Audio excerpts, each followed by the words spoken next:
স্বাগত জানাচ্ছি আমাদের আজকের এই বিস্তারিত বিশ্লেষণে। আজকে আমরা যে বিষয়টা নিয়ে কথা বলবো সেটা সেটা এই মুহূর্তে শিক্ষা ব্যবস্থার সাথে যুক্ত বহু মানুষের রাতের ঘুম কেড়ে নিয়েছে। একদম ঠিক। হ্যাঁ, বিশেষ করে যারা প্রাইমারি এডুকেশনের সাথে যুক্ত। আজকের মূল ফোকাস হচ্ছে ইন সার্ভিস বা কর্মরত শিক্ষকদের স্ট্যাটাস প্রমাণ করার ক্ষেত্রে তৈরি হওয়া একটা অদ্ভুত দ্বন্দ্ব নিয়ে। দ্বন্দ্বটা মূলত দুটো সরকারি পক্ষের নিয়মের মধ্যে। একদিকে আছে West Bengal board of primary education বা WBBPE এর সদ্য দেওয়া একটা বিজ্ঞপ্তি, আর অন্যদিকে আছে national institute of open schooling মানে NIOS এর নিজস্ব সরকারি ভেরিফিকেশন প্রক্রিয়ার বাস্তব ছবি, যা কিন্তু সম্পূর্ণ অন্য কথা বলছে। ঠিক তাই। আমরা আজকে মূলত দুটো প্রামাণ্য নথির ওপর ভিত্তি করেই ডিপ ডাইভটা করছি। প্রথমটা হলো ওই WBBPE এর বিজ্ঞপ্তিটা, যা গত মে মাসের শেষে বেরিয়েছে। মেমো নম্বরটা একটু জানিয়ে রাখি, 1125/20BPE/1086L-05/25। আর দ্বিতীয় সোর্সটা হলো পাওয়ার অফ টেকনোলজি নামের একটা ইউটিউব চ্যানেলের বেশ তথ্যবহুল একটা ভিডিও। যেখানে NIOS এর একটা অফিসিয়াল RTI উত্তরের একদম চুলচেরা বিশ্লেষণ করা হয়েছে। দুটো দিক পাশাপাশি রাখলে একটা বিরাট স্ববিরোধিতা চোখে পড়ে। সেই স্ববিরোধিতা জায়গাতেই আমরা আজকে সরাসরি ঢুকব। যারা শুনছেন তাদের প্রথমেই একটা কথা একটু ভেবে দেখতে বলবো। একটা বিষয়ে যা অলরেডি কেন্দ্রীয় স্তরে খুব সুরক্ষিতভাবে ভেরিফাই হয়ে গেছে, সেই একই বিষয় নিয়ে রাজ্য স্তরে নতুন করে এত জটিলতা কেন তৈরি করা হচ্ছে, এটাই তো মূল প্রশ্ন। একদম। চলুন বিষয়টা একটু ভেঙে দেখা যাক। সুপ্রিম কোর্টের একটা রায় এসেছিল এপ্রিলে। কৌশিক দাস এবং অন্যান্য বনাম পশ্চিমবঙ্গ সরকারের একটা মামলা। হ্যাঁ, আর সেই রায়ের ভিত্তিতেই বোর্ড গত 30শে মে এই নতুন বিজ্ঞপ্তিটা জারি করেছে। বিজ্ঞপ্তিতে বলা হয়েছে যে আগামী 9 জুন থেকে 18 জুনের মধ্যে প্রার্থীদের ভেরিফিকেশনের জন্য সশরীরে যেতে হবে সল্টলেকের আচার্য প্রফুল্লচন্দ্র ভবনে। শুধুমাত্র ছুটির দিনগুলো বাদ দিয়ে। এখন দেখুন, সুপ্রিম কোর্টের রায় মেনে ভেরিফিকেশন করাটা তো স্বাভাবিক আইনি প্রক্রিয়া। এটা নিয়ে কারো কোনো আপত্তি নেই। কিন্তু সমস্যাটা হচ্ছে ভেরিফিকেশনের নামে যে পাহাড় প্রমাণ নথিপত্র চাওয়া হয়েছে সেটা নিয়ে। মানে আমি যখন তালিকাটা প্রথম দেখলাম, আমি রীতিমতো চমকে গিয়েছিলাম। চমকে যাওয়ার মতোই ব্যাপার। 2017 সালের 10ই অগস্ট অনুযায়ী একজন যে ইনসার্ভিস শিক্ষক ছিলেন, সেটা প্রমাণ করতে কি কি লাগবে শুনলে সত্যিই অবাক হতে হয়। প্রথম দিকেরগুলো ঠিক আছে, মাধ্যমিক বা উচ্চ মাধ্যমিকের মার্কশিট, বয়সের প্রমাণপত্র, কিংবা ধরুন 2017 বা তার আগের টেট পাশের সার্টিফিকেট। এগুলো তো বেসিক ডকুমেন্টস। এগুলো একজন প্রার্থীর কাছে থাকবে, এটাই স্বাভাবিক। কিন্তু আসল খেলাটা শুরু হচ্ছে এরপরে। হ্যাঁ, ইন সার্ভিস প্রমাণের জন্য যা যা স্পেসিফিক্যালি চাওয়া হয়েছে, প্রথমে লাগবে অ্যাপয়েন্টমেন্ট লেটার, তারপর স্কুল কর্তৃপক্ষের একটা সার্টিফিকেট যেটা প্রমাণ করবে যে ওই 10ই আগস্ট 2017-তে প্রার্থী ওই স্কুলে চাকরি করতেন। তারপর আছে স্কুল শিক্ষা দপ্তরের দেওয়া NOC বা সার্টিফিকেট অফ রেকগনিশন। আর সবচেয়ে মারাত্মক যেটা, সেটা হলো জুলাই 2017 পর্যন্ত শেষ 6 মাসের স্যালারি স্টেটমেন্ট, যেখানে পে ব্যান্ড, বেসিক পে এগুলো পরিষ্কার উল্লেখ থাকতে হবে। এবং বিজ্ঞপ্তিতে এটাও বলা আছে যে এই বেতন কোনোভাবেই যেন সরকার পোষিত স্কুলের সমতুল্য শিক্ষকদের থেকে কম না হয়। মানে এটা কতটা অবাস্তব একটু ভাবুন। আমরা তো তৃণমূল স্তরের সাধারণ শিক্ষকদের কথা বলছি, যারা হয়তো প্রত্যন্ত কোনো অনুদানহীন প্রাইভেট স্কুলে পড়াতেন। ঠিক। 8 বছর আগে একটা আনএডেড প্রাইভেট স্কুল কি সত্যি সরকারি স্কেলে বেসিক পে মেনে বেতন দিত? এটা তো গ্রাউন্ড রিয়ালিটির সাথে একেবারেই মেলে না। একদমই না। একটা পাড়ার ছোট স্কুলকে কর্পোরেট অডিট রিপোর্ট জমা দিতে বলার মতো ব্যাপার। আর তালিকা কিন্তু এখানেই শেষ নয়। আরও আছে। হ্যাঁ, ব্যাংক ম্যানেজারের সই করা 6 মাসের ব্যাংক স্টেটমেন্ট লাগবে।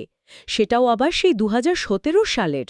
8 বছর আগের স্টেটমেন্ট বের করে তাতে আজকের ব্যাংক ম্যানেজারকে সই করতে বললে তো তিনি নিজেই আকাশ থেকে পড়বেন। বটেই তো। এরপর আবার বলা হয়েছে স্কুল থেকে পাওয়া CPF বা EPF স্টেটমেন্ট জমা দিতে, আর প্রযোজ্য হলে ইনকাম ট্যাক্স রিটার্ন বা IT রিটার্ন পর্যন্ত চাওয়া হয়েছে। এই EPF এর শর্তটা কিন্তু ভীষণ অদ্ভুত। আইনিভাবে একটা সংস্থায় নির্দিষ্ট সংখ্যক কর্মী থাকলে তবেই EPF বাধ্যতামূলক হয়। রাজ্যের বহু প্রত্যন্ত স্কুলে তো এই EPF পরিকাঠামোই ছিল না। আর আয়করের বিষয়টা তো আয়ের সীমার উপর নির্ভর করে। সবার তো আর আয়করের আওতায় আসার মতো বেতন ছিল না। তার মানে এই নয় যে তারা শিক্ষকতা করতেন না। ঠিক বলেছেন। এর সাথে আবার এনআইওএস থেকে করা 18 মাসের ডিএলএড কোর্সের সার্টিফিকেট লাগবে, যা 2019-এর এপ্রিলের আগে শেষ হয়েছে। এছাড়াও 2022-এর রেজিস্ট্রেশন স্লিপ, বাসস্থানের প্রমাণ, ভোটার বা আধার কার্ড সবকিছু। মানে 30শে মে বিজ্ঞপ্তি দিয়ে 9ই জুনের মধ্যে 1 দশক আগের এত কাগজের হিসাব জোগাড় করতে বলাটা আক্ষরিক অর্থেই একটা প্রশাসনিক গোলকধাঁধা। শুধু গোলকধাঁধা নয়, এটা একটা বিরাট লজিক্যাল ফ্যালাসিও বটে। কারণ আমরা যদি আমাদের দ্বিতীয় সোর্সের দিকে তাকাই, মানে ওই পাওয়ার অফ টেকনোলজির আরটিআই বিশ্লেষণটা, তাহলে পুরো ছবিটাই পাল্টে যায়। ডব্লিউবিবিপি যখন এই অবাস্তব নথির পাহাড় চাইছে, তখন এনআইওএসের বাস্তবতা কিন্তু সম্পূর্ণ ভিন্ন একটা কথা বলছে। চলুন এবার আলোচনার মোড়টা সেদিকেই ঘোরানো যাক। এনআইওএস-এর এই ডিএলএড প্রোগ্রামটা কিন্তু কোনো সাধারণ লোকাল কোর্স ছিল না। একেবারেই না। এটা কেন্দ্রীয় শিক্ষামন্ত্রক বা এমএইচআরডির নির্দেশে এবং এনসিটিই-এর অনুমোদনে চালু হওয়া একটা জাতীয় মেগা প্রকল্প। লক্ষ্যটা ছিল দেশের সব অপ্রশিক্ষিত ইন-সার্ভিস শিক্ষকদের একটা নির্দিষ্ট সময়ের মধ্যে ট্রেনিং দেওয়া। আর সবচেয়ে আকর্ষণীয় বিষয়টা কি জানেন? এনআইওএস ইতিমধ্যে এই সমস্ত শিক্ষকদের ইন-সার্ভিস স্ট্যাটাস অত্যন্ত সুরক্ষিত একটা পদ্ধতির মাধ্যমে যাচাই করে নিয়েছিল। আরটিআই-এর উত্তর থেকে এটা জলের মতো পরিষ্কার যে স্ট্যাটাস ভেরিফিকেশনের কাজটা এনআইওএস খুব নিখুঁতভাবেই করেছিল। তাই আজকে 8 বছর পর নতুন করে এই কাগজ খোঁজার সত্যিই কোনো মানে হয় না। ভেরিফিকেশনটা কিভাবে হয়েছিল সেটা একটু ক্লিয়ার করা দরকার। এটা তো সাধারণ কাগজে সই করে স্পিড পোস্টে পাঠিয়ে দেওয়ার মতো কোনো ব্যাপার ছিল না। না, আরটিআই বলছে এটা একটা 3 টিয়ার বা 3 স্তরীয় নিশ্ছিদ্র নিরাপত্তা ব্যবস্থা ছিল। যার প্রথম স্তরটা শুরু হয়েছিল একদম তৃণমূল পর্যায় থেকে, মানে স্কুলের প্রিন্সিপাল বা হেডমাস্টারের হাত দিয়ে। কারণ একজন শিক্ষকের কাজের স্ট্যাটাস তো প্রিন্সিপালই সবচেয়ে ভালো জানবেন, তাই না? একদম। আর এই প্রিন্সিপালরা কিন্তু শুধু ফর্মে সই করেননি, প্রযুক্তিকে খুব সুন্দরভাবে ব্যবহার করা হয়েছিল। হ্যাঁ, এনআইওএস একটা অত্যন্ত সুরক্ষিত ডিজিটাল লগইন পোর্টাল তৈরি করেছিল। প্রিন্সিপালদের নিজস্ব ক্রেডেনশিয়াল দিয়ে লগইন করে ভেরিফাই করতে হতো।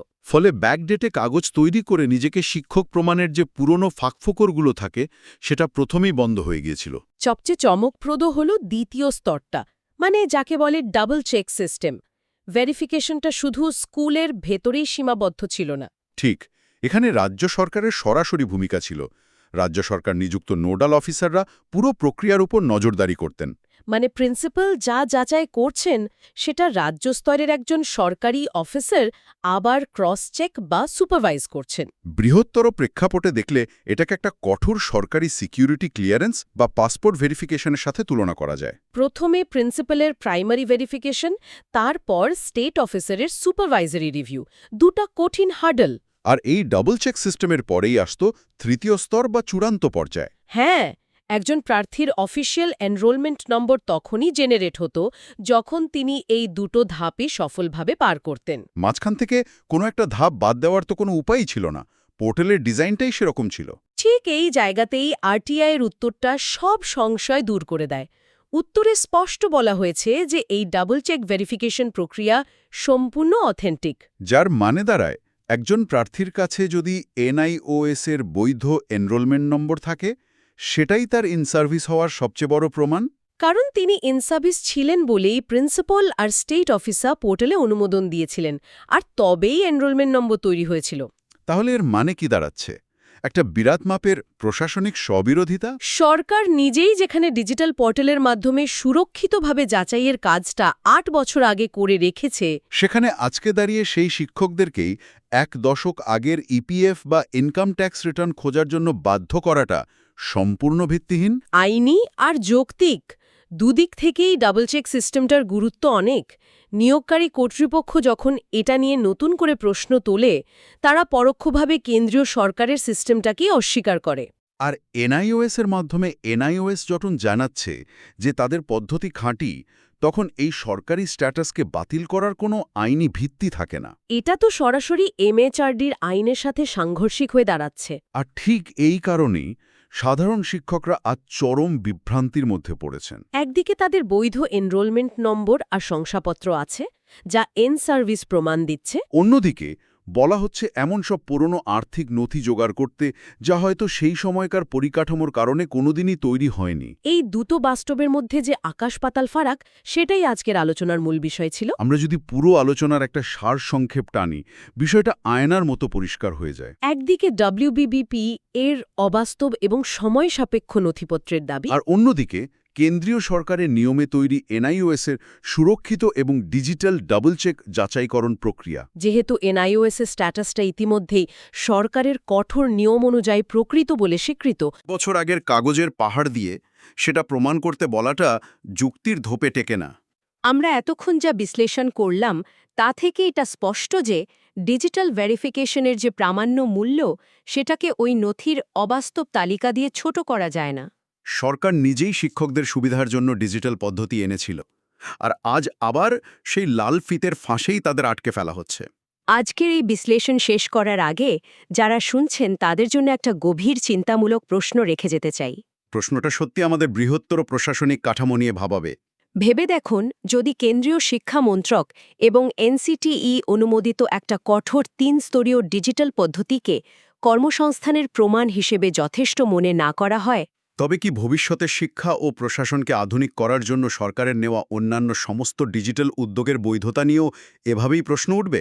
আমরা একদিকে ডিজিটাল ইন্ডিয়া গড়ার কথা বলছি, সবকিছু পোর্টালে আনার কথা বলছি, আর অন্যদিকে প্রমাণের জন্য 8-10 বছর আগের কাগজের জটাজালে আটকে থাকছি। কাগজপত্রের এই জটাজাল কি আধুনিক ডিজিটাল ভারতের বৃহত্তর লক্ষ্যের সাথে সরাসরি সাংঘর্ষিক নয়? এই প্রশ্নটি আজ আপনাদের ভাবনার জন্য রেখে গেলাম। আশা করি আমাদের এই বিস্তারিত বিশ্লেষণ আপনাদের পুরো পরিস্থিতিটা বুঝতে সাহায্য করেছে। ভালো থাকবেন।